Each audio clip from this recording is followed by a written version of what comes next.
मित्रांनो, आज मी तुमच्यासाठी घेऊन आलेली आहे हेल्दी पालक खिचडी।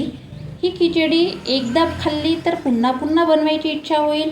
मऊ भात, छान शिजलेली डाळ, फ्रेश हिरवी पालक आणि वरून तुपाची धार। आहाहा, ही रेसिपी पाहून तुमच्या तोंडाला पाणी सुटणार हे मात्र नक्की। त्यामुळे व्हिडिओ शेवटपर्यंत बघा। पालक न खाणारे सुद्धा अशी पालक खिचडी आवडीने खाणार। त्यासाठी 1 वाटी तांदूळ घ्यायचा। इथे मी बारीक तांदूळ घेतला, तुम्ही कोणताही तांदूळ घ्या। अर्धी वाटी मूग डाळ घ्यायची आणि पाव वाटी तुरीची डाळ घ्यायची।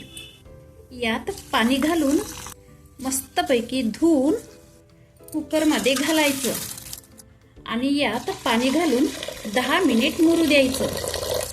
नंतर पालक धुवून बारीक कापून घ्यायची। आता ही पालक डाळ तांदूळ घातलेल्या कुकरमध्ये घालायची।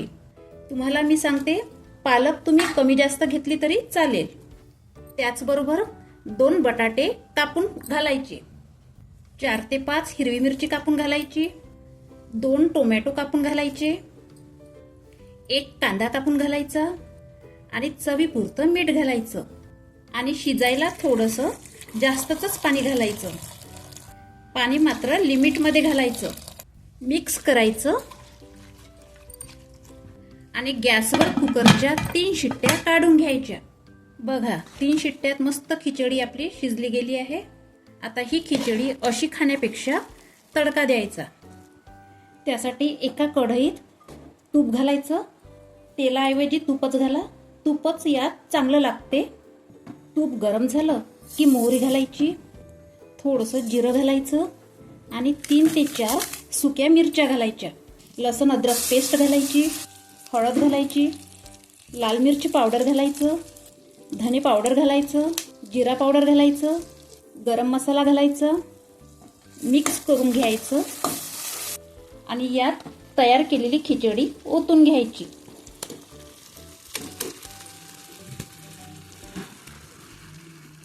थोडासा खोबऱ्याचा कूट घालायचा आणि खिचडी मिक्स करून घ्यायची आणि वरून तूप घालायचं। तुपाने लयच भारी वाटते बघा। आणि गरमागरम खिचडी सर्व करायची।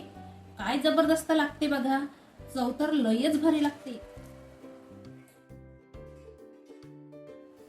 यावर थोडंसं तूप घालायचं आणि तोंडी लावण्यासाठी थोडे फिंगर तळून खायचे। याची चव दुगणीच होते बघा। म्हणूनच तुम्हाला मी सांगते, कशी झाली खिचडी आणि कमेंट्स करून नक्की सांगा। व्हिडिओला एक लाईक करा, सबस्क्राईब करा। बघू, राधे राधे।